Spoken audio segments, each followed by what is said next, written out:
अस्सलामुअलैकुम।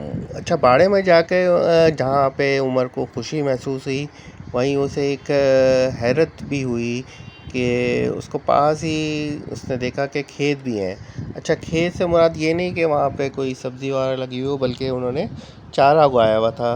अच्छा, ये पहले यहाँ पे खेत ही थे, करीब नदी थी, वहाँ पे खेत थे। अब वो खेत में पहले वहाँ पे लौकी वगैरह लगाते थे, लेकिन अब नहीं, अब सिर्फ चारा ही लगा हुआ हैगा। और ये अब यही चारा होता हैगा, और वो उगाते हैं उसे। और फिर वही पास ही बाड़े में बिक जाता है, या बिक जाता है, या है ही इनका अपना बाड़ा भी अपना ही है और खेत भी इनके।